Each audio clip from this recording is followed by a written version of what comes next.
नमस्कार, आप देख रहे हैं एनबी न्यूज। मैं आपके साथ रवि राजपूत। हमारे खास कार्यक्रम आपड़े उत्तराखंड में आप सभी का स्वागत है। वहीं दिल्ली के विज्ञान भवन में आयोजित कार्यक्रम में राष्ट्रपति द्रौपदी मुर्मू और उत्तराखंड को 68वें राष्ट्रीय फिल्म पुरस्कार के अंतर्गत मोस्ट फिल्म फ्रेंडली स्टेट का पुरस्कार प्रदान किया गया। राज्य सरकार की ओर से यह पुरस्कार उत्तराखंड के फिल्म विकास परिषद के महानिदेशक सूचना एवं मुख्य कार्यकारी अधिकारी बंशीधर तिवारी की ओर से प्राप्त किया गया। इस मौके पर बंशीधर तिवारी ने कहा कि उत्तराखंड राज्य को ये पुरस्कार मिलने से प्रदेश में फिल्मों की शूटिंग की ओर और अधिक प्रोत्साहन मिलेगा। उन्होंने कहा कि राज्य के मुख्यमंत्री पुष्कर सिंह धामी की ओर से फिल्म उद्योग को प्रोत्साहित करने के लिए महत्वपूर्ण निर्णय लिए गए हैं। राज्य सरकार ने उत्तराखंड में फिल्म निर्माता निर्देशकों के लिए अनुकूल माहौल बनाया है, जिसका परिणाम है कि आज उत्तराखंड को राष्ट्रीय स्तर पर पुरस्कार से सम्मानित किया गया है।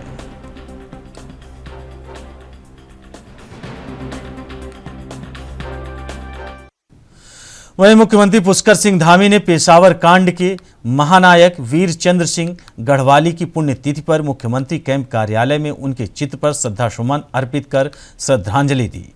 इस मौके पर मुख्यमंत्री ने कहा कि वे साहस और वीरता की प्रतिमूर्ति और महान स्वाधीनता संग्राम सेनानी थे।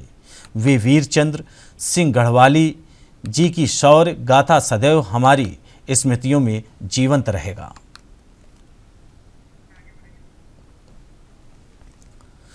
वहीं हरिद्वार में पंचायत चुनाव की मतगणना के बाद आरोप प्रत्यारोप का दौर शुरू हो गया है। भगवानपुर की सिकरोधा जिला पंचायत सीट से बसपा समर्थित प्रत्याशी दनिस्ता खातून ने प्रशासन पर पंचायत चुनाव में गड़बड़ी करने और बीजेपी प्रत्याशियों को जिताने का आरोप लगाया है। हरिद्वार में प्रेस वार्ता के दौरान दानिस्ता ने बताया कि मतगणना के दौरान पहले तो अधिकारियों ने उन्हें विजयी घोषित कर दिया, लेकिन बाद में विजेता बीजेपी प्रत्याशी की जीत की घोषणा कर दी। उनके न चाहने पर भी रिकाउंटिंग कराई गई और वोटों की हेरफेर कर उन्हें हरा दिया गया। अब दानिस्ता ने आरोप लगाया है कि शिकायत करने के बावजूद प्रशासन उनकी नहीं सुन रहा है, इसलिए न्याय पाने के लिए अब वो न्यायालय में याचिका दायर करेंगे।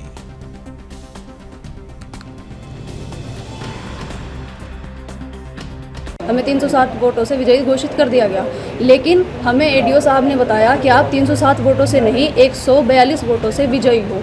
हमने उनसे सर्टिफिकेट की मांग की कि आप मुझे डिक्लेरेशन सर्टिफिकेट दे दें, जो अगर हम विजयी हुए हैं 142 वोट से तो आप मुझे डिक्लेरेशन सर्टिफिकेट दे दें। उन्होंने कहा डिक्लेरेशन सर्टिफिकेट हम नहीं देंगे, ARO साहब आ रहे हैं, वो आपको सर्टिफिकेट देंगे। इंतज़ार करने के बाद हमें पता चला कि रिकाउंटिंग हुई। रिकाउंटिंग उन्होंने अपने हिसाब से की। प्रशासन ने शासन के दबाव में काम किया। रिकाउंटिंग 12 बजे के बाद स्टार्ट हुई। 12 बजे के बाद जब रिकाउंटिंग स्टार्ट हुई, उन्होंने कहा उसमें उन्होंने अपने इनवैलिड वोट वैलिड बताकर 67 वोटों से उन्हें विजय घोषित कर दिया। भाजपा समर्थित प्रत्याशी मंजू सैनी। उसकी शिकायत की आपने वहाँ तो? हमारी कोई सुनवाई नहीं हुई, जबकि जो हमारे एजेंट थे, जो हमारे साथ वहाँ समर्थक थे, काम करने वाले थे, उन्हें धक्के मारकर बाहर निकाल दिया गया। मैं कोर्ट जाऊंगी, न्यायालय जाऊंगी, वहाँ से इंसाफ में। उत्तराखंड के पूर्व सीएम त्रिवेंद्र सिंह रावत ने देश के दूसरे CDS अनिल चौहान को बधाई दी है। उन्होंने कहा कि ये उत्तराखंड के लिए बहुत ही सौभाग्य की बात है कि देश को दूसरा CDS भी पौड़ी जिले से है। वहीं इस मौके पर अंकिता हत्याकांड को लेकर पूर्व सीएम ने कहा कि अंकिता की हत्या को लेकर शुरू के दिन से ही जांच की जा रही है। तमाम साक्ष्य पुलिस के पास हैं और अब SIT इस जांच कर रही है। अपराधियों को बिल्कुल भी बख्शा नहीं जाएगा।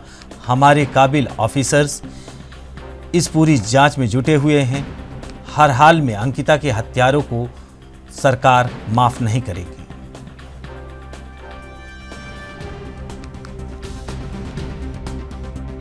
उत्तराखंड को पुनः या ये कहें कि देश का दूसरा CDS देने का भी जो सौभाग्य मिला है उत्तराखंड को मिला है।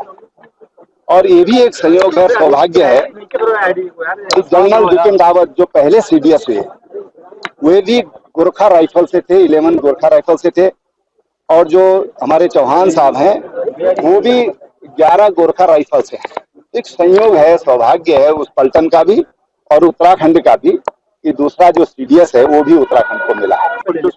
देखिए भाई, उस पर जांच हुई है, पुलिस ने बहुत बेहतर काम किया है। देखिए 24 घंटे के अंदर तीनों अपराधियों को, घटना के स्थल को और तमाम जो आवश्यक जो तथ्य होते हैं जो इस तरह के केस में जरूरत होती है उनको एकत्रित करने का काम। वहीं अंकिता मर्डर केस में लगातार तरह तरह की अफवाहें फैलाई जा रही हैं। वहीं अभी इन अफवाहों को लेकर डीआईजी पी रेणुका देवी की ओर से जानकारी दी गई है। उन्होंने कहा है कि लोग अफवाहों पर ध्यान न दें।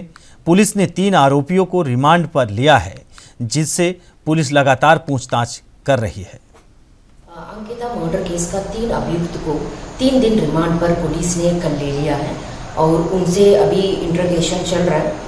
मर्डर केस के संबंध में बहुत मीडिया में तरह तरह के बातें फैला रहे हैं, लोगों को मिसगाइड किया जा रहा है। आप उससे भरोसा बिल्कुल मत रखिए। एसआईटी अपना विवेचना कर रहा है। अभी ये तीनों अभियुक्तों से घटना के संबंध में बहुत ही गहनता से पूछताछ किया जा रहा है। घटना कैसे हुआ है, उसको कारण क्या है, सो उसको जरूर हम पता करेंगे और उनसे बाहर। वहीं दिनेशपुर के दुर्गा मंदिर प्रांगण में बंगाली समाज की महिलाओं की ओर से उत्तराखंड की बेटी अंकिता भंडारी को श्रद्धांजलि देते हुए 2 मिनट का मौन रखा गया और अंकिता की आत्मा की शांति के लिए देवी मां से प्रार्थना की गई। इस मौके पर महिलाओं का कहना रहा कि हम मां से प्रार्थना करते हैं कि महिलाओं के प्रति जो भी पुरुष कुदृष्टि रखते हैं, ऐसे पुरुषों को मां धरती पर जन्म ही ना दे।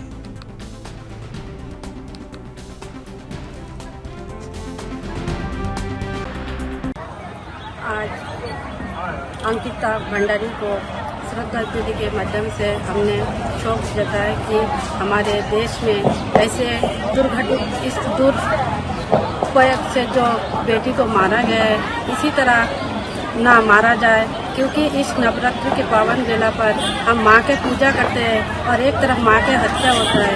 इससे तो बड़ा जघन्य अपराध है। जो भी इस अपराध को किए हैं, लेकिन उसके कड़ी से कड़ी सजा देना चाहिए। बड़ी दुख की विषय है कि हमारे ही देश की बेटी को इस तरीके से, हमारे ही देश के नौजवान इस तरीके से हत्या की गई है। इसके लिए मैं घोर निंदा करती हूँ और मैं सरकार प्रशासन से मैं यही निवेदन करती हूँ कि इन्हें कड़ी से कड़ी सजा दी जाए। और माता रानी, ये नवदुर्गा का पर्व चल रहा है और मैं माता रानी से प्रार्थना करती हूँ, हे माता रानी, अगर ऐसे कुपूत पैदा करे तो किसी माता और बहनों को पुत्र संतान ना दे।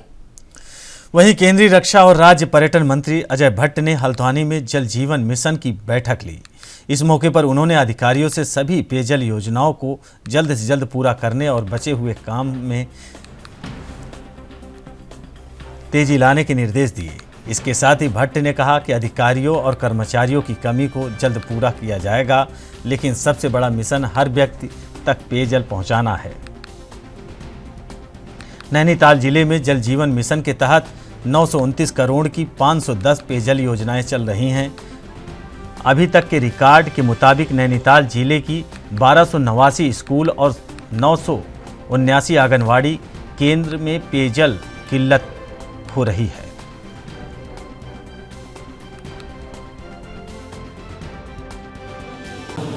जो पहले जिसका प्रतिशत बहुत कम था, 20% भी नहीं था, तो आज हमने इतने घरों में कनेक्शन दे दिया है। लगभग 60% लोग आज सेवित हो चुके हैं। इतने परिवारों को कनेक्शन दे दिया है। सबसे बड़ी बात यह है कि हर घर में नल और नल में जल, जो मोदी जी ने कहा, बहुत सोच विचार कर ये योजना प्रारंभ की गई, जल जीवन मिशन, और आज वो फलित भी हो रही, दिखाई भी दे रही है। अकेले अगर नैनीताल जिले की बात मैं करूं तो कम से कम 929 करोड़ रुपए 929 करोड़ रुपए सैंक्शन हुए हैं। कुछ लाख भी हैं आगे, लेकिन 929 करोड़ रुपए ये कम नहीं होता है, बहुत बड़ी अमाउंट है। और इसी तरह से अन्य जिलों में कहीं 1000 करोड़, कहीं 1200 करोड़, कहीं 1500 करोड़। तो ये एक छोटा अमाउंट नहीं है। और इससे हर गांव अब पानी पी सकता है। कोई गांव ऐसा छोटा नहीं है कि जहां पर पानी न पहुंचे। उत्तराखंड के कैबिनेट मंत्री चंदन रामदास अल्मोड़ा पहुंचे, जहां उन्होंने कहा कि सड़क सुरक्षा सरकार की प्राथमिकता में शुमार है। उन्होंने कहा कि पहाड़ में परिवहन को सुगम बनाने के लिए कुमाऊं और गढ़वाल में ड्राइवर ट्रेनिंग सेंटर स्थापित किए जा रहे हैं। इसमें ड्राइवरों के साथ ही कंडक्टरों को भी प्रशिक्षण दिया जाएगा। इस दौरान उन्हें यात्रियों के साथ भी मधुर व्यवहार बनाने के लिए प्रशिक्षित किया जाएगा।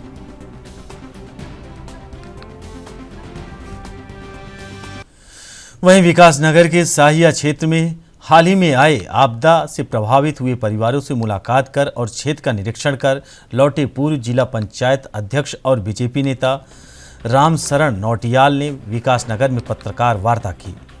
इस मौके पर उन्होंने बताया कि हाल ही में आई बरसात के चलते क्षेत्र की नदियों ने भारी तबाही मचाई है, जिससे मार्ग को क्षतिग्रस्त हुए हैं।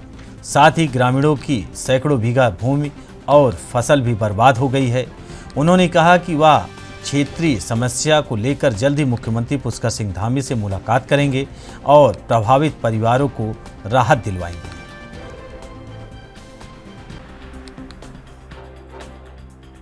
मैं सरकार से भी और प्रशासन को भी यही कहूँगा कि ऐसी कोई रिपोर्ट बना के दे।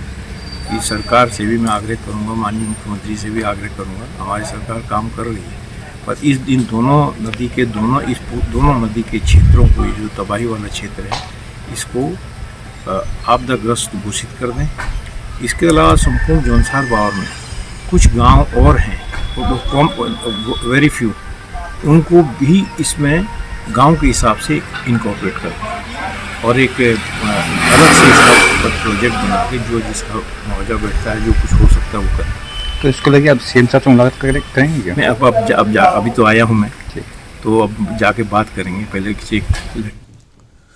वहीं काशीपुर में क्षेत्रीय विधायक त्रिलोक सिंह चीमा के आवास पर एक बैठक का आयोजन किया गया, जिसमें वन विकास निगम के अध्यक्ष कैलाश गहतोड़ी, पूर्व विधायक हरभजन सिंह चीमा, बीजेपी जिला अध्यक्ष विवेक सक्सेना, बीजेपी नेता गुरविंदर सिंह चंडोक उपस्थित रहे।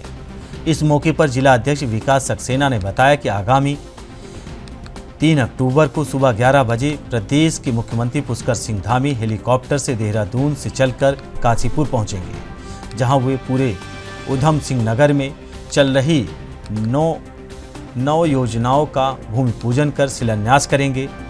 उन्होंने बताया कि प्रधानमंत्री नरेंद्र मोदी जी की योजना की कोई भी व्यक्ति 2024 में बिना घर के ना रहे, इसलिए आवासीय योजना के तहत 7,000 लाभार्थियों को आवास वितरित किए जाएंगे। ये हमारे जिले के लिए और काशीपुर के लिए बहुत हर्ष का विषय है कि 3 तारीख को प्रदेश के यशस्वी मुख्यमंत्री आदरणीय पुष्कर सिंह धामी जी काशीपुर पधार रहे हैं, जो अपने प्रधानमंत्री जी की महत्वाकांक्षी योजना है कि सन 2024 तक कोई भी बिगैर घर के ना रहे, हर किसी को घर मिले, रहने के लिए पक्का मकान हो। उसके ज़िले का, इस ज़िले में, हमारे ज़िले में 9 योजना हैं, जिसका भूमि पूजन शिलान्यास करने के लिए आदरणीय मुख्यमंत्री जी पधार रहे हैं और पूरे ज़िले में लगभग 7,000 लाभार्थियों को ये आवास वितरित किए जाएंगे। होता है राजा का, निश्चित तौर पर कुछ न कुछ सौगात मिलती है। हम आशा करते हैं, माननीय विधायक जी भी आशा करते हैं, इस क्षेत्र के प्रतिनिधि हैं, और निश्चित तौर पर मेरे ख्याल से काशीपुर का सौभाग्य होगा और लगातार चिंतित भी है माननीय विधायक जी, माननीय मुख्यमंत्री जी इस क्षेत्र के लिए, और उस दिन कुछ न कुछ सौगात। और ये एक पुष्कर नाम जो है वो किसी को निराश करके नहीं जाता है, जहाँ जाते हैं सब लोग प्रसन्न होकर के ही मेरे ख्याल से रहते हैं। और हमें भी उम्मीद करनी चाहिए कि अगर माननीय मुख्यमंत्री जी आ रहे हैं तो निश्चित तौर पर कुछ न कुछ इस काशीपुर को मिलेगा। मंत्री जी का विधायक जी के नाम एक पत्र है, उसमें उन्होंने कहा है कि आप काशीपुर की 8 बड़ी मांगे, आपके 8 बड़े जो काम हों, ज़रूरी हों, आवश्यक हों, जो रुके हुए हों, जिसको आप ये समझते हैं होने चाहिए लेकिन रुके हुए, उनकी लिस्ट बनाकर, डिटेल बना करके और उसे उपलब्ध करा दीजिए मैं उसको अपने कार्यक्रम में स्पेशल तौर पर लूँगा। वो हमारी लिस्ट सारी तैयार हो गई है। जैसे ही मुख्यमंत्री जी यहाँ पर आएंगे उस लिस्ट को भी हम मुख्यमंत्री जी को देंगे। माननीय प्रधानमंत्री जी का 2 ईरा है, एक मोदी जी से पहले का ईरा, 2014 से पहले का ईरा, और एक 2014 के बाद प्रधानमंत्री मोदी जी के बाद का ईरा। तो उन दोनों में फ़र्क है, हर आदमी नोटिस कर रहा है कि फ़र्क आया है। 2017 में लाल किले से पहली बार जब उन्होंने भाषण दिया तो उन्होंने एक बात कही कि ये एक जनरल एटीट्यूड कि चलता है, कोई भी बात होनी ठीक है, कोई बात नहीं, चलता है। ये चलता है एटीट्यूड 2014 के बाद ख़त्म हुआ है। आज कोई भी मुख्यमंत्री हो, प्रधानमंत्री हो, विधायक हो, कोई चलता है बात नहीं करता, हर आदमी रिजल्ट की बात करता है, काम करता है। और इसी तरह से हमारे मुख्यमंत्री जी हैं, वो हमारे प्रधानमंत्री जी को देख रहे हैं वो कैसे काम करते हैं, हम लोग अपने चीफ मिनिस्टर को देख रहे हैं वो कैसे काम कर रहे हैं, और इसी तरह से इन अ चेन जो है डेवलपमेंट हो रही है और काम जनता को। वहीं उत्तराखंड सरकार प्रदेश में उद्योगों के सकारात्मक पहल कर रही है। बता दें कि स्थानीय युवाओं को प्रदेश में लगने वाले उद्योगों में 70% रोजगार मुहैया कराने की प्रदेश सरकार की पहल से ही पॉलिसी है, पहले से ही पॉलिसी है। इसे लेकर सचिव पंकज पांडे ने कहा कि हम प्राइवेट इंडस्ट्री के लिए स्टेट की पॉलिसी ला रहे हैं। इसमें कोई अगर 30 एकड़ के आसपास ज़मीन पर कोई इंडस्ट्री लगा रहा है तो सरकार अलग अलग मदों में उस उद्योग को सहायता देगी। वहीं माइनिंग को लेकर सचिव पंकज कुमार ने कहा कि 1 अक्टूबर से प्रदेश में माइनिंग की प्रक्रिया शुरू की जाएगी। वहीं उन्होंने इसके लिए पहले से ही तैयारियां कर ली गई हैं।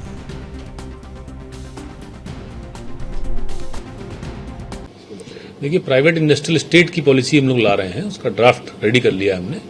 उसमें यह है कि अगर 30 एकड़ के आसपास का अगर पूरा लैंड एरिया होता है, उसमें कोई प्राइवेट प्लेयर एक नया इंडस्ट्रियल स्टेट बनाना चाहता है तो राज्य सरकार की तरफ से उसको अलग अलग चीज़ों के लिए मदद की जाएगी और ये प्रयास हम लोग करेंगे कि वहाँ पे सुचारू रूप से जो इंडस्ट्रीज आए वो काम कर सकें। देखिए, माइनिंग 1 अक्टूबर से प्रारंभ कर ली जाएगी क्योंकि 3 महीने की रोक रहती है, वो खत्म हो रही है। मेरे द्वारा इस संबंध में बैठक की जा चुकी है, आज भी एक बैठक मैं कर रहा हूँ। इसमें सभी तैयारियाँ जो की जाती हैं पहले जनपद स्तर पे और अलग निगमों के स्तर पे, उस पर डायरेक्शन जारी किए जा चुके हैं और हम लोग प्रयास कर रहे हैं कि 1 तारीख से सुचारू रूप से हर जगह पे जहाँ पे लीगल।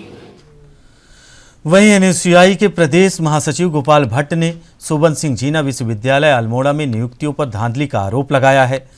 गोपाल भट्ट ने प्रेस वार्ता कर विश्वविद्यालय की चयन प्रक्रिया पर सवाल खड़े किए हैं। उनका आरोप है कि विश्वविद्यालय में हुए कई पदों में भर्तियां बिना दैनिक समाचार पत्रों में विज्ञापन निकाले ही कर दी गई। गोपाल भट्ट ने विश्वविद्यालय में कार्यरत लोगों पर अपने परिजनों और आरएसएस के लोगों को नियुक्ति देने का आरोप लगाया है। वहीं विश्वविद्यालय प्रशासन ने आरोपों को निराधार बताते हुए शोभन सिंह जीना विश्वविद्यालय की छवि धूमिल करने की बात कही है।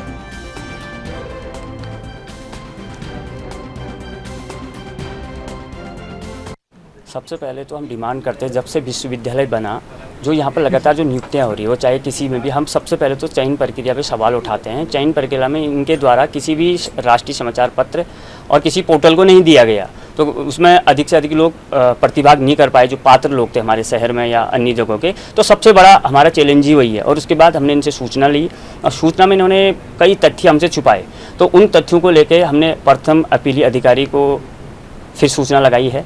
तो हम चाहते हैं हम इसमें आगे उग्र आंदोलन करेंगे और हम कोशिश करेंगे कि जो लोग, जो इन्होंने अपने चहेते, अपने परिचित लोग एसएसजे कैंपस के अंदर लगाए हैं पूरे विश्वविद्यालय, चाहे वो यूयू हो चाहे वो एसएसजेयू हो, जो लगातार जो ये लोग भ्रष्टाचार करने का काम कर रहे हैं, तो इन लोगों को बेनकाब हो, इनके चेहरे बेनकाब हो, हम चाहते हैं। तो यही हमारी लड़ाई है, यही हमारी मांग भी है। हम जैसी अन्य आगे तथ्य हमारे पास आएंगे, हम फिर प्रेस से भी रूबरू रहेंगे और इसमें जन आंदोलन करेंगे। हम पूरे लोग हमारे साथ। चयन प्रक्रिया में पूरी गड़बड़ इसलिए है, कहीं न कहीं कई लोग इनके अपने हैं, और दूसरा चयन प्रक्रिया में सबसे बड़ा हमारे पात्र लोगों को मौका नहीं मिल पाया इंटरव्यूज, और उनमें इन्होंने अपने लोगों को गुमराह करके अपने लोगों को बुलाने का काम किया। 5 या 7 लोगों में इंटरव्यू लिया और उसके बाद किसी न किसी को अपने आदमी को उसमें एडजस्ट करने का काम किया। कहीं ना कहीं ये गलत है। इसमें कम से कम विज्ञप्ति निकलनी चाहिए।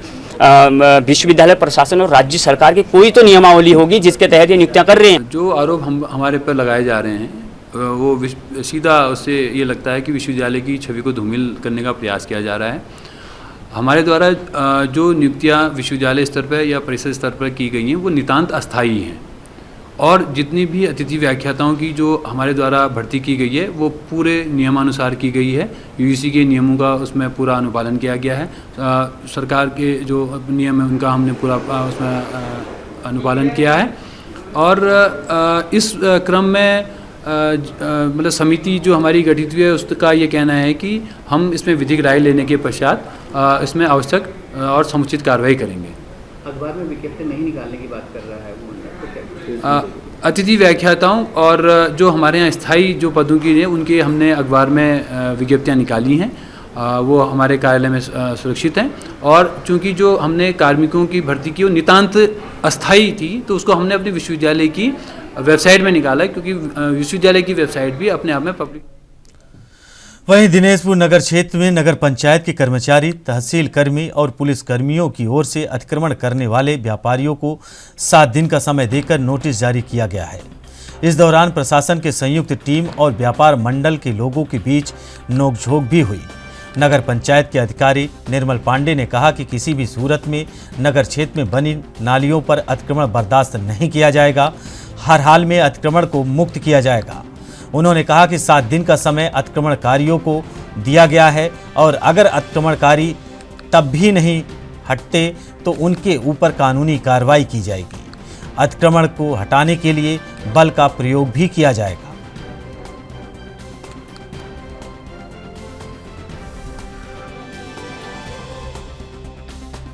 पंचायत क्षेत्र में जो है अतिक्रमण की समस्या का निवारण के लिए जो है हम अभी इस समय सूचना दे रहे हैं जो है सारे व्यापारियों को जिन जिन की जो है दुकानों के बाहर सामान लगे हुए हैं जिस कारण से जो है रास्ते में जो है भीड़ भाड़ बढ़ जाती है। अभी यहाँ पे जो है कुछ समय में यहाँ पे मेले का भी आयोजन होना है तो बहुत अत्यधिक भीड़ होगी और इस सिलसिले में जो है मैडम द्वारा जो हमारी अधिशासी अधिकारी नगर पंचायत दिनेशपुर उनके निर्देशों के क्रम में जो है ये अतिक्रमण हटाने का अभियान चल रहा है। अगर बाय द वे ये अभी हमने इनको जो है 7 दिन के जो है भीतर अपना सामान जो है मतलब नोटिस दिया है कि 7 दिन के भीतर आप जो है अपना सारा सामान अंदर कर दीजिए, फिर उसके बाद जो है चालानी कार्रवाई की जाए। फिलहाल आप उत्तराखंड में हमारे साथ इतना ही। बाकी खबरों से जुड़े रहने के लिए देखते रहिए एएनबी न्यूज। नमस्कार।